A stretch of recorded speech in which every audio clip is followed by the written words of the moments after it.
అండి అందరికీ నమస్తే. నా పేరు Shiva Durga. Welcome to SIN garden. ఈరోజు వీడియో ఏంటంటే మనీ ప్లాంట్ అండి. మనీ ప్లాంట్ గుబురుగా, పొడవుగా, గ్రీన్గా పెరగాలి అనేసి అంటే 15 రోజులకు ఒకసారి మనము ఏదో ఒక ఫెర్టిలైజర్ అనేది ఇస్తూ ఉండాలి.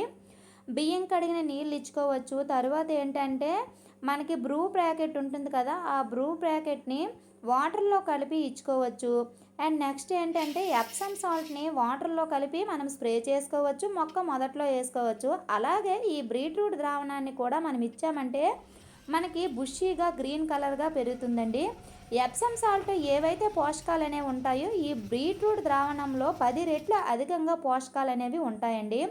పైన బీట్రూట్కి పైన ఏదైతే తొక్క వస్తుందో ఆ తొక్కని కొంచెం వాటర్ వేసి మిక్సీ పట్టుకొని ఏదైతే ముద్ద వస్తుందో ఆ ముద్దని కొంచెం బౌల్లో వేసుకొని దానికి కొంచెం వాటర్ కలుపుకొని దానిలో చిన్న బెల్లం ముక్క అయితే వేసుకొని 2 డేస్ అయితే పక్కన పెట్టుకోవాలి. మంచిగా ఫర్మెంటేషన్ అయితే అవుతుంది. 2 డేస్ తర్వాత చూడండి ఎలా ఉందో బీట్రూట్ ద్రావణం అనేది. పైన ఒక తెడ్డులాగా ఫామ్ అవుతుంది వైట్గా. దాన్ని శుభ్రంగా కలుపుకోవాలన్నమాట. ఏదైనా గరిటె సహాయంతో లేదైనా చేతితో కూడా కలుపుకోవచ్చు.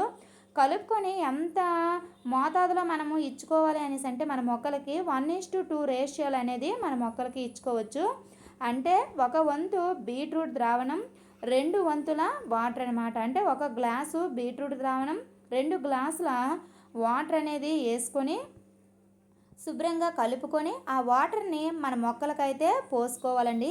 ఇది ఇచ్చిన తర్వాత చూడండి మనకి మంచి రిజల్ట్ అయితే మనకి కనిపిస్తుంది. మీరు చూసారు కదా మనీ ప్లాంట్ అనేది ఎంత బుషీగా, ఎంత గ్రీన్ కలర్లోగా ఉందో. ఈ వీడియో కనుక మీకు నచ్చినట్లయితే ప్లీజ్ లైక్ చేయండి. Please subscribe my channel. Bye friends.